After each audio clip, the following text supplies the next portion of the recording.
Bom, pessoal, vamos falar um pouco sobre o teorema do núcleo e da imagem. Que teorema é esse e que consequências ele tem? Tá, então vamos lá. O teorema, antes de falar do teorema em si, vamos relembrar o que é o núcleo e a imagem de uma transformação linear. Tá? Então nós vamos considerar aqui V e W, espaços vetoriais, certo? Espaços vetoriais, sobre o mesmo corpo K, tá? Ou seja, os escalares são tanto do V quanto do K são tomados no mesmo lugar, né? No mesmo corpo K. Então a função T de V em W ela é chamada de transformação linear, né? Transformação linear, quando ela preserva a adição, ou seja, quando ela leva a soma de dois vetores de V na soma das imagens, e quando ela também preserva a multiplicação por escalar. Tá? Isso aqui, quaisquer que sejam V e V' em V, esse é o primeiro ponto.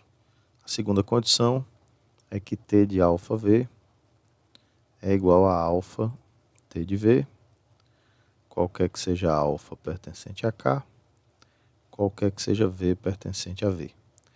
Tá? Nós já vimos que toda transformação linear tem associada a ela dois subespaços. É um subespaço do domínio, chamado núcleo da transformação. Esse quer aqui vem do inglês kernel, que significa núcleo, que é o conjunto de todos os elementos que estão no domínio, no espaço vetorial V, e são levados pela T no zero, onde esse zero é o elemento neutro da operação de adição em W. Tá?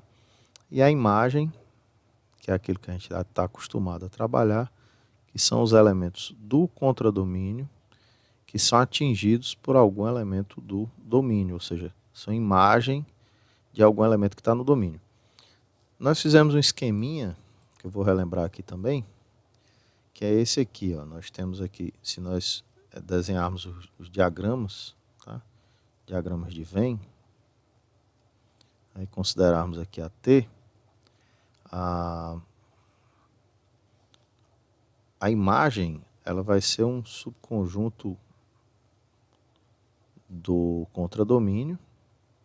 Você vai ter aqui a imagem de T, e dentro da imagem você tem o zero, e o zero é para onde vai o núcleo. Tá? Aqui você tem o núcleo de T, e ele é o conjunto dos elementos que estão no domínio que são levados no zero. Isso aqui é o zero.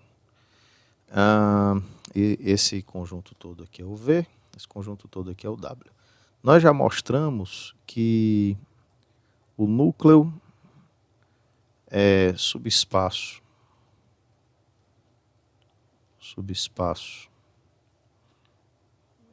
de V, e a imagem de T é subespaço de W. Tá? Então a pergunta que a gente pode se fazer é qual é a dimensão ou quais são as dimensões desses dois subespaços e se existe alguma relação entre as dimensões desses subespaços. Tá? E essa relação existe e é dada pelo teorema do núcleo e da imagem. Tá? O teorema do núcleo e da imagem diz o seguinte: teorema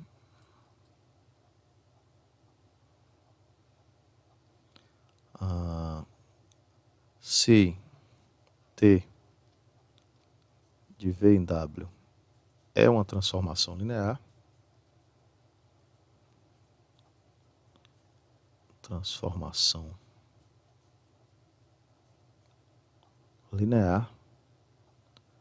é preciso aqui que os espaços tenham dimensão finita, mas via de regra aqui, nós estamos considerando apenas espaços de dimensão finita, tá? Por isso que eu não estou colocando aqui explicitamente. Então, a dimensão do núcleo de T mais a dimensão da imagem de T é igual à dimensão de V, tá? Ou seja, a dimensão do domínio da função. Então, nós vamos tentar demonstrar aqui essa igualdade. Vamos exibir aqui uma demonstração para isso.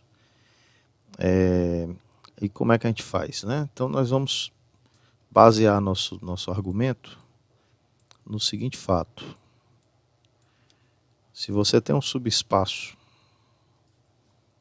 então digamos aqui que você tem V, um espaço vetorial, vou dar isso como observação, espaço vetorial de dimensão finita.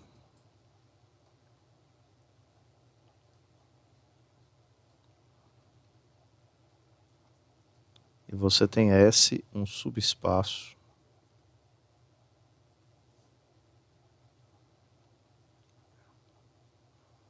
de V, tá?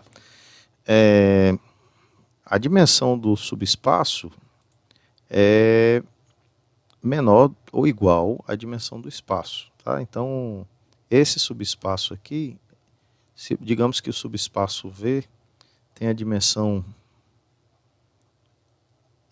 de V seja um certo N, a dimensão de S é um certo R menor ou igual a N. Existe uma base do S, né? Então, digamos que eu tenho aqui seja B0 igual a V1 até VR, uma base de S. Essa base de S não necessariamente é uma base do V, porque a dimensão do espaço V pode ser estritamente maior do que a dimensão do subespaço S. No entanto, como o V1 até VR são elementos de uma base, eles são linearmente independentes. E nós já vimos aqui que um conjunto de vetores que são linearmente independentes pode ser completado até virar uma base. Como assim? Eu tenho um conjunto de vetores LI, esse aqui, e eu tenho duas possibilidades. Ou esse conjunto já gera o espaço todo, ou não. Se ele gerar o espaço todo, é porque as dimensões são iguais e esse B0 vai ser uma base do V também, certo? E o S vai ser igual a V. É um subespaço trivial, no caso. Caso esse conjunto de vetores LI não gere o espaço todo, ele vai gerar o subespaço S, mas não vai gerar o espaço vetorial V todo. Então existe um vetor que pertence ao espaço vetorial e não pertence ao subespaço. Esse vetor eu vou chamar de VR mais 1. O VR mais 1, quando acrescentado a esse conjunto, gera um conjunto LI, você vai obter um conjunto LI com um vetor a mais. Ou seja, você tem um conjunto de vetores que contém essa base que ainda é LI. Tá? E se esse conjunto já gerar o espaço, você para por aí. Se ainda continuar não gerando o espaço, você tem a possibilidade de ir tomando vetores dentro do espaço vetorial V e fora do subespaço gerado por esse conjunto de vetores que vai aumentando. Tá? Você vai sempre acrescentando mais um vetor.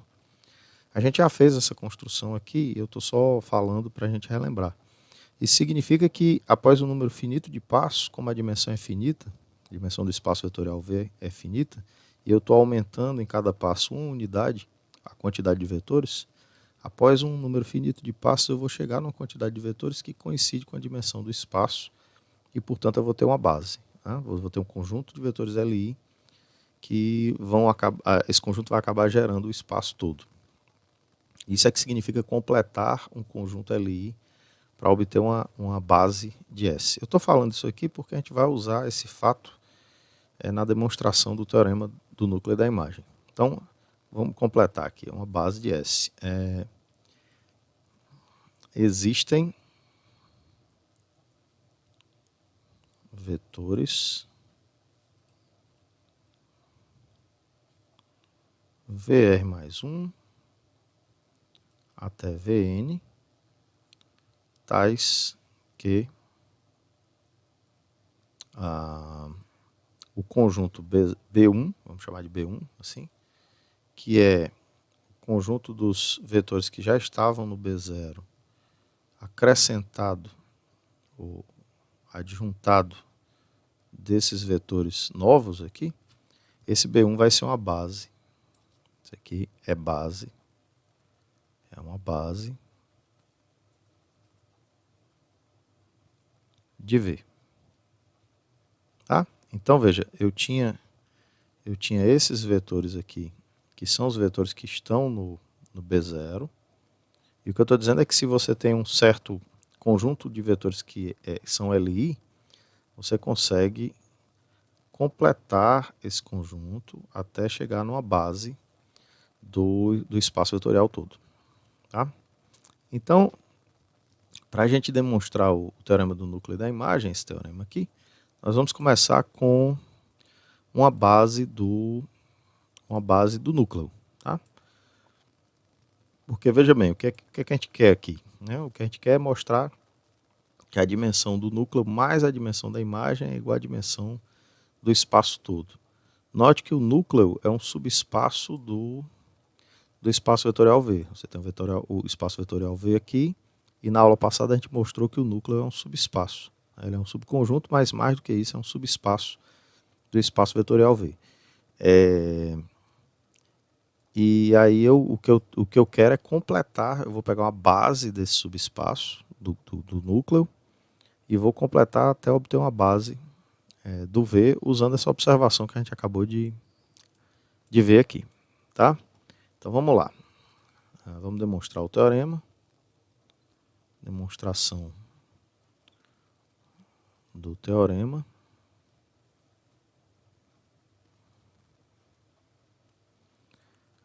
Seja, vou considerar como B0 aqui, igual a V1 até VR, uma base do núcleo, tá? Uma base do núcleo de T. Então, uma base de kernel de T. Tá? Eu estou considerando aqui que a dimensão do núcleo é igual a R. Tá? Dimensão é igual a R. Pela observação,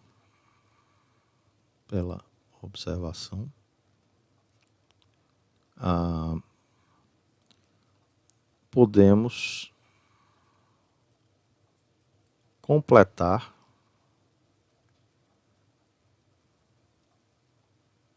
o conjunto B0,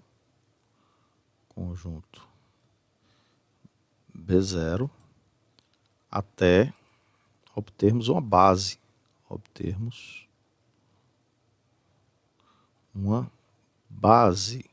de V, tá?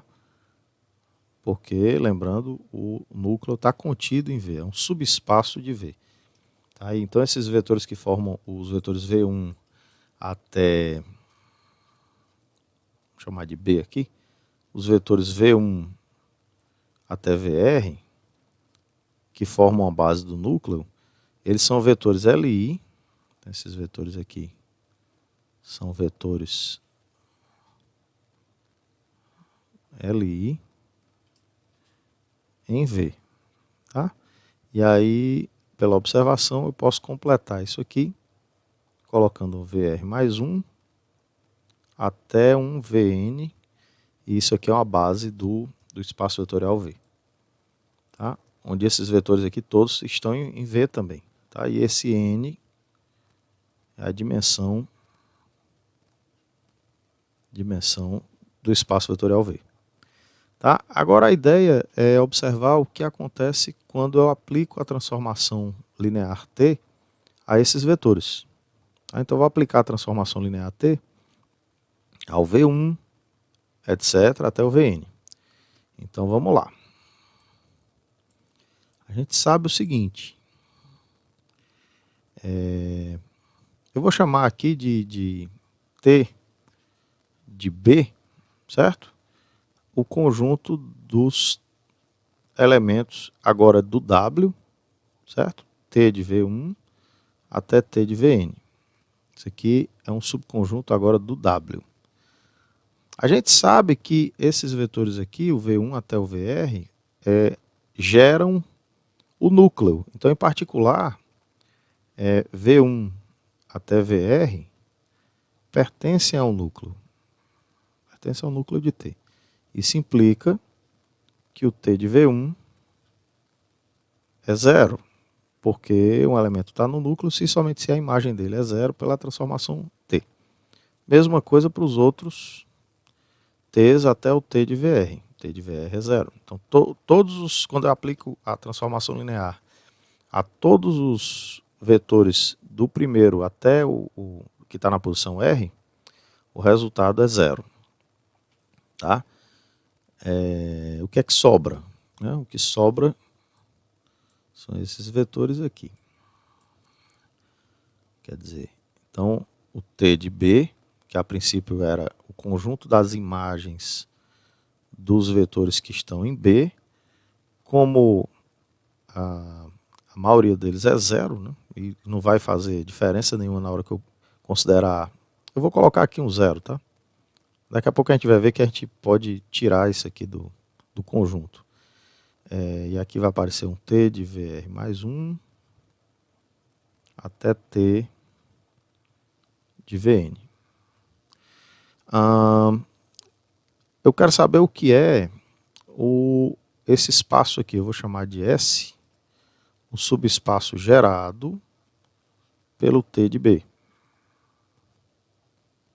Tá? Esse espaço aqui eu vou mostrar que é igual à imagem de T. E aí o teorema segue.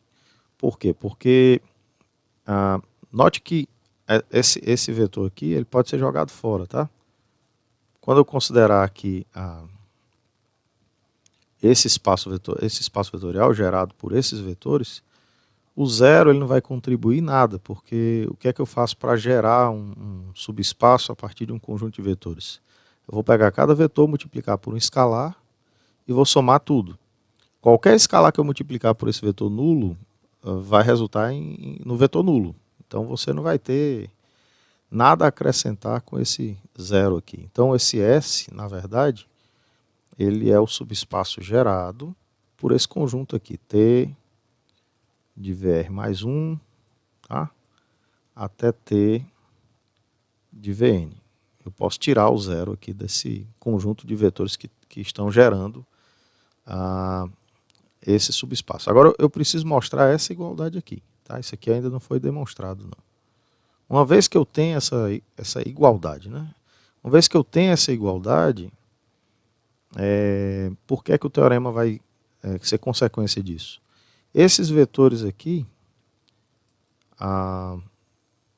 eu preciso dessa igualdade e eu preciso mostrar que esses vetores são LI. Tá? Então vamos com calma, né? Então primeiro, vamos pegar um W pertencente à imagem de T. Se W está na imagem de T, isso implica que W é igual a T de V, né, para algum V pertencente a V. Mas veja, isso é pela definição da imagem, tá?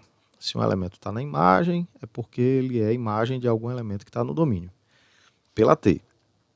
Bom, o espaço vetorial V tem uma base, né? Então, como B é base de V, esse vetorzinho que está em V pode ser escrito como sendo um certo alfa1 V1, mais etc., até um certo alfa n Vn, onde esses alfas estão em K, certo? No corpo de escalares. E esses V's são os elementos do conjunto B, ou seja, da base. Onde α1 até αn são elementos de K. Mas veja, quando a gente calcula o T de V, então logo o T de V, pela linearidade da T, isso é α1, T de V1, mais etc. Aí aparece aqui o αr, T de VR, aí isso continua, né? Mais αr mais 1, T de VR mais 1, até αn, T de Vn. Esses primeiros, os n primeiros, os r primeiros elementos aqui dessa soma, quer dizer, as imagens do V1 até o VR são todos iguais a zero. Isso aqui é zero, zero. Por quê? Porque o V1 até VR estão no núcleo. A gente já viu isso, né? Então o que sobra aqui é isso, né? O T de V vai ser αr mais 1, T de VR mais 1, até αn, T de Vn. Ora, o que é que a gente acabou de mostrar? Acabou de mostrar que todo elemento que está na imagem, se um elemento está na imagem, ele pode ser escrito como uma combinação linear dos elementos que estão no T de B. Claro que esse zero aqui você pode tirar, tá? Então, eu posso considerar o T de B como sendo esse conjunto sem o zero. Tá? O conjunto só com os elementos que vão do T de VR mais 1 até o T de Vn. Então, a imagem, qualquer elemento da imagem é a combinação linear dos elementos que estão nesse conjunto, no T de B. Então, a imagem está contida no conjunto, no subespaço gerado pelo T de B. Certo? Então, diante do que está aqui, né, diante disso aqui, nós podemos concluir o seguinte: assim, a imagem de T está contida no subespaço gerado pelo T de B. Tá? Reciprocamente, se você tiver uma combinação linear de vetores daqui, né, quer dizer, do T de B, então, reciprocamente,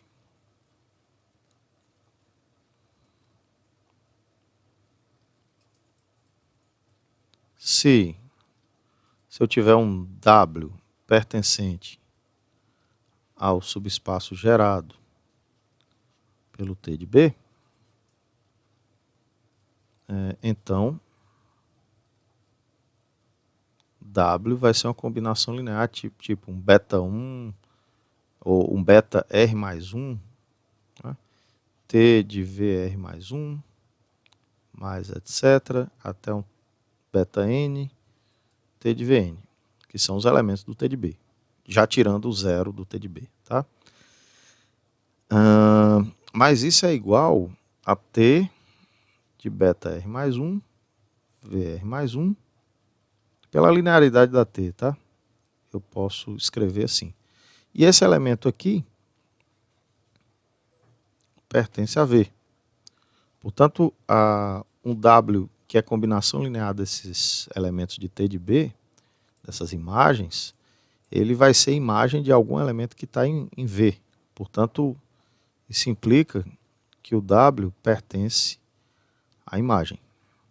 Então, o que a gente acabou de mostrar? Que vale a inclusão inversa, certo? Eu tinha mostrado que a imagem de T está contida no subespaço gerado por esses vetores de T1, T de VR mais 1 até T de Vn, e acabei de mostrar a outra inclusão. Portanto, a imagem de T é igual ao subespaço gerado pelo T de B, ou seja, gerado pelos vetores T de VR mais 1 até T de Vn. Para concluir, para falar alguma coisa sobre a dimensão da imagem, eu preciso saber se esse conjunto aqui é um conjunto LI. Porque ele pode estar gerando a imagem, desculpa, pode estar gerando a imagem, mas com vetores, com excedente de vetores, quer dizer, com vetores além do que seja necessário. Tá? Então, a princípio, só o fato de que esse conjunto gera, quer dizer, cadê o T de B? Esse conjunto aqui de vetores, né? O T de VR mais 1 até o T de Vn, aqui eu tenho quantos vetores? Para descobrir o número de vetores, eu pego o N aqui final, subtraio do R mais 1 e somo 1, né? Porque eu tenho que considerar os dois extremos. Isso vai dar N menos R. Então aqui eu tenho N menos R vetores. Então esses N menos R vetores, se os vetores forem linearmente independentes, como isso aqui esse conjunto já gera a imagem, a dimensão da imagem vai ser N menos R. E aí isso vai dar o resultado do teorema, porque eu sei que o R é a dimensão do núcleo e N é a dimensão do espaço V, que funciona como domínio da transformação linear T. Então vamos escrever isso, né?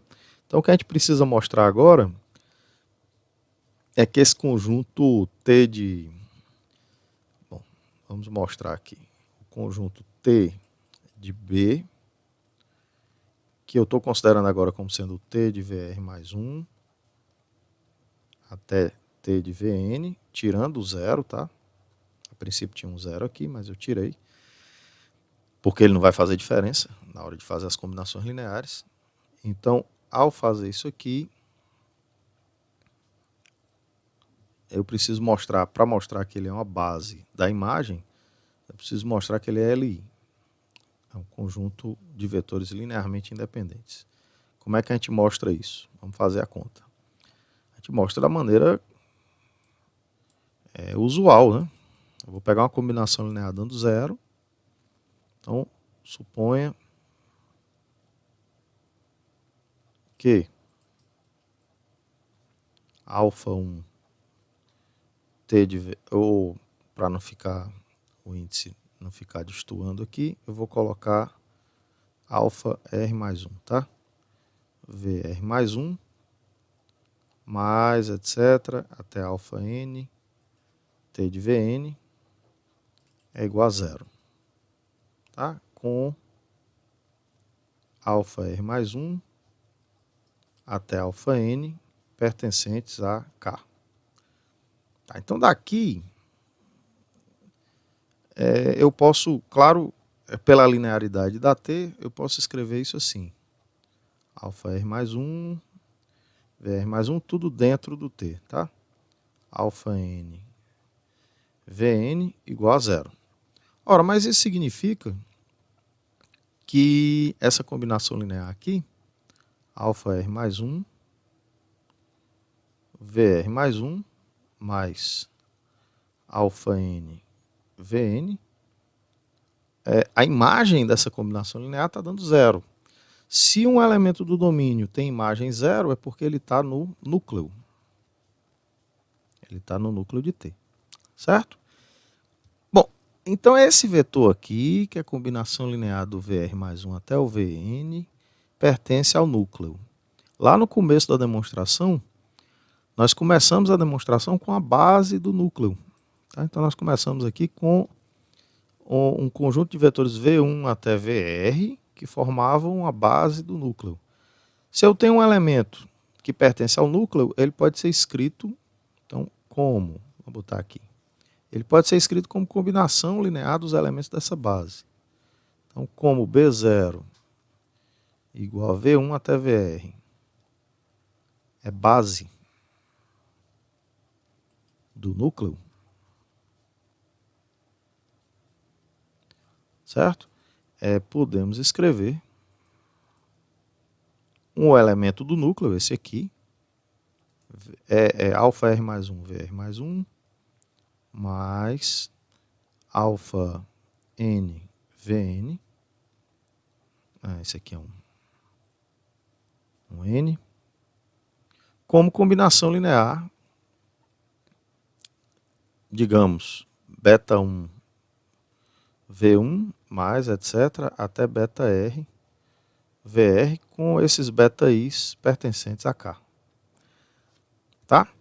Só que aqui eu tenho uma igualdade, veja, repetindo, essa igualdade vem do fato de que eu acabei de mostrar que esse elemento aqui está no núcleo e o V1 até VR forma uma base do núcleo, então em particular geram um núcleo, então qualquer elemento que está no núcleo pode ser escrito como combinação linear desses vetores V1 até VR. Só que isso aqui eu posso reescrever assim, eu posso escrever isso aqui assim, ó, beta 1 V1 mais etc. Beta R VR menos alfa R mais 1 VR mais 1 menos etc.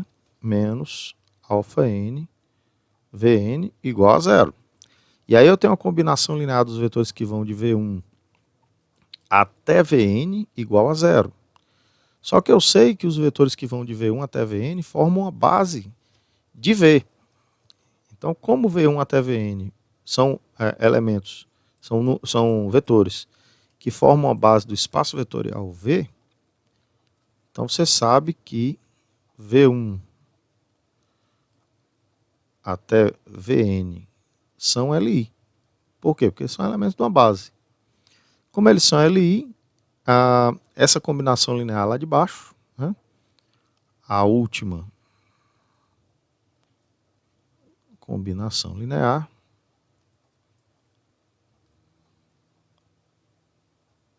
implica que todos os alfas e todos os betas são zero. Então, beta 1 é igual a zero, até beta R é igual a zero, e o alfa R mais 1 é igual a zero, até o alfa N igual a zero. Em particular, esses coeficientes aqui, que é o que me interessava, né, era isso aqui. Quer dizer, como é que a gente começou aqui? A gente começou, o que é que a gente quer mostrar aqui nesse pedaço da demonstração? É que os vetores t de VR mais 1 até t de Vn são Li.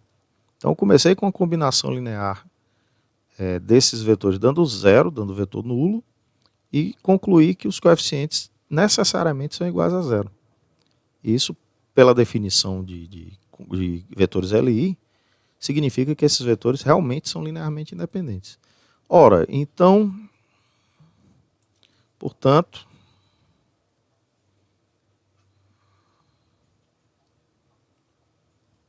esse conjunto T de B, que é igual a T de VR mais 1 até T de Vn, é uma base.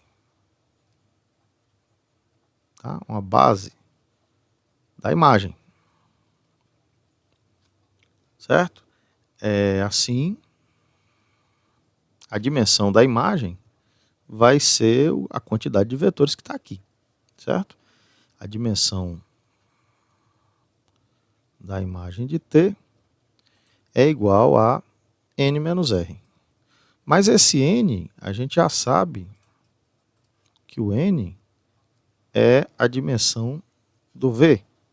E a gente também já sabe que o R é a dimensão do núcleo. Portanto, eu posso reescrever isso aqui da seguinte forma. Dimensão, esse menos R eu passo para o primeiro membro, então vai ficar a dimensão do núcleo mais a dimensão da imagem igual a N, que é a dimensão do V. Tá? Então essa é uma demonstração do teorema do núcleo e da imagem, usando essa construção de base, a ideia é que é possível completar um conjunto Li até que ele se torne uma base do espaço todo. Tá certo? Agora nós vamos fazer um exemplo, né? Vamos fazer uma aplicação do teorema do núcleo e da imagem. A aplicação é interessante. Vamos fazer aqui. Tem muitas aplicações para esse teorema, mas vamos escolher uma aqui. Tá? E vamos lá. Vamos fazer. Exemplo. Então, por exemplo,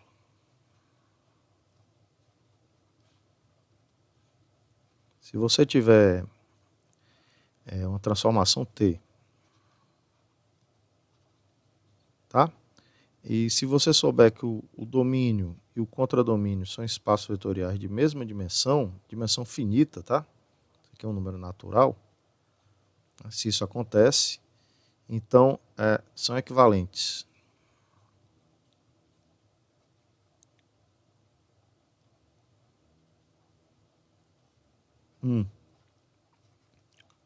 T é injetiva. 2. T é sobrejetiva.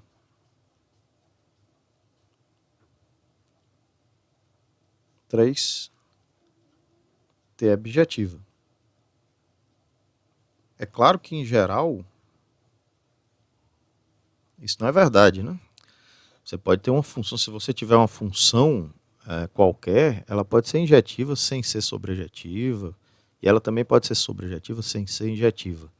Mas nesse caso muito especial, veja, eu não falei aqui, mas eu estou supondo que isso aqui é uma transformação linear, tá?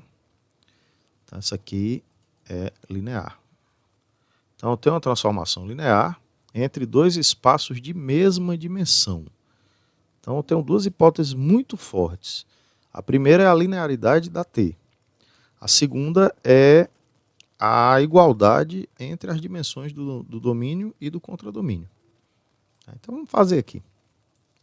Bom, eu vou mostrar aqui que 1 e 2 são equivalentes, tá? Então, o que é que significa isso? Se 1 e 2 são equivalentes, quando ela é injetiva, ela também vai ser sobrejetiva. E, portanto, vai ser bijetiva. Tá? Quando ela for sobrejetiva, ela também vai ser injetiva. Então, a 3 ela é meio que uma consequência da equivalência entre a 1 e a 2. Tá? Se eu mostrar que injetividade implica sobrejetividade, e sobrejetividade implica injetividade, então uma delas garante as duas. E a gente sabe que uma função é chamada bijetiva se ela for as duas ao mesmo tempo, se ela for injetiva e sobrejetiva ao mesmo tempo. Como aqui eu vou mostrar que uma das duas implica a outra, tá? Então automaticamente a 3 vai estar demonstrada. Claro que se eu tiver de início que ela é bijetiva, então ela vai ser injetiva e sobrejetiva sem essas hipóteses, né?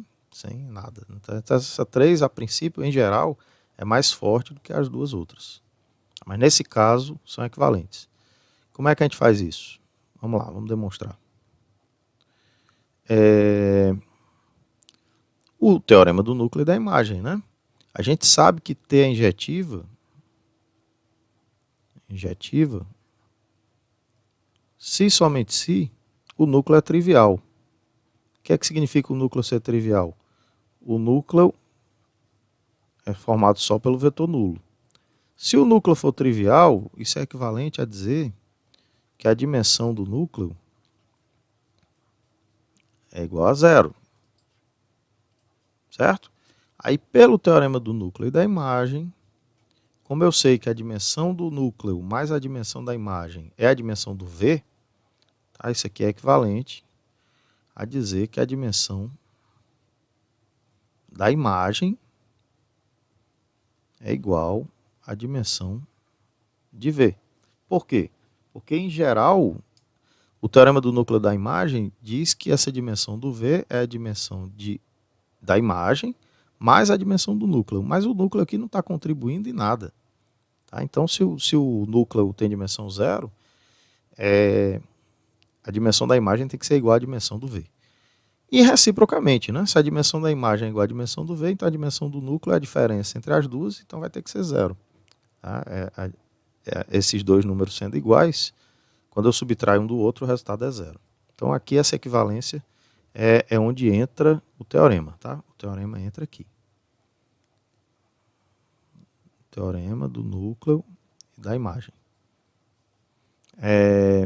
Bom, mas a outra hipótese que a gente tem é que isso aqui é igual à dimensão do contradomínio. Os dois espaços têm a mesma dimensão. Então aqui, isso acaba sendo equivalente a dizer que a imagem de T é igual ao contradomínio. Ou seja, isso é equivalente a dizer que T é sobrejetiva. é sobre, tá? Então vamos lá, ó. T injetiva, núcleo é trivial, dimensão do núcleo é zero. Pelo teorema do núcleo e da imagem, a dimensão da imagem tem que ser igual à dimensão do domínio, mas por hipótese a dimensão do domínio é igual à dimensão do contradomínio. Se a dimensão da imagem é igual à dimensão do contradomínio, como a imagem é um subespaço do contradomínio, se você tem um subespaço de um espaço vetorial de dimensão finita, né? E as dimensões são iguais, eles têm que ser iguais. As dimensões iguais, eles têm que ser iguais. A gente também já fez essa conta, né? Se as dimensões não fossem iguais, você teria um vetor, pelo menos um vetor a mais na base do espaço. Tá? E daí você... Bom, de fato, se os espaços são iguais, as dimensões têm que ser iguais. Né? Mas reciprocamente, se os espaços não são iguais, o subespaço tem que ser próprio. Então existe um elemento no espaço que não está no subespaço. Se existir um elemento do espaço que não está no subespaço, ele não pode, ele é linearmente independente com uma base do subespaço. Tá? Então existe um conjunto Li dentro do espaço com um número de elementos maior do que o número de elementos de uma base do subespaço. Isso significa que a dimensão não pode ser igual, a dimensão do espaço não pode ser igual à dimensão do subespaço, tá? Nesse caso. Então você tem igualdade de dimensões entre espaço e subespaço, implica que os espaços são iguais. Tudo em dimensão finita, tá? E isso é equivalente a ela ser sobrejetiva.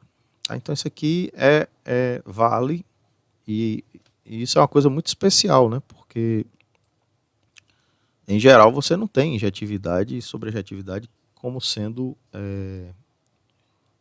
características equivalentes de uma função, mas para transformações lineares entre espaços de mesma dimensão, em particular, se essa T for um operador linear, você também vai ter isso, porque um operador linear é uma transformação linear entre um espaço e ele mesmo. Né? Claro, se o V e o W são iguais, as dimensões são iguais. E aí, isso aqui é um pouco mais geral, né? Os espaços não precisam ser iguais, eles só precisam ter a mesma dimensão. Por exemplo, você pode considerar o V como sendo o R4 e o W como sendo o espaço das matrizes 2 por 2. Tá? Esses dois espaços, embora sejam diferentes, eles têm a mesma dimensão. E aí essa situação aqui ocorre para espaços desse tipo.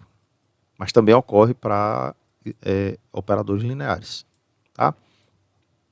Então esse é o teorema do núcleo e da imagem. A gente vai ter mais algumas aplicações nos exercícios. Tá? E é isso que eu tinha para falar sobre esse resultado. Tá? Então, espero que vocês releiam aí a demonstração. Eu vou disponibilizar essa lousa aí também. Tá? E se tiverem dúvidas, mandem as dúvidas que a gente pode discutir os detalhes. Tá bom? Abraço.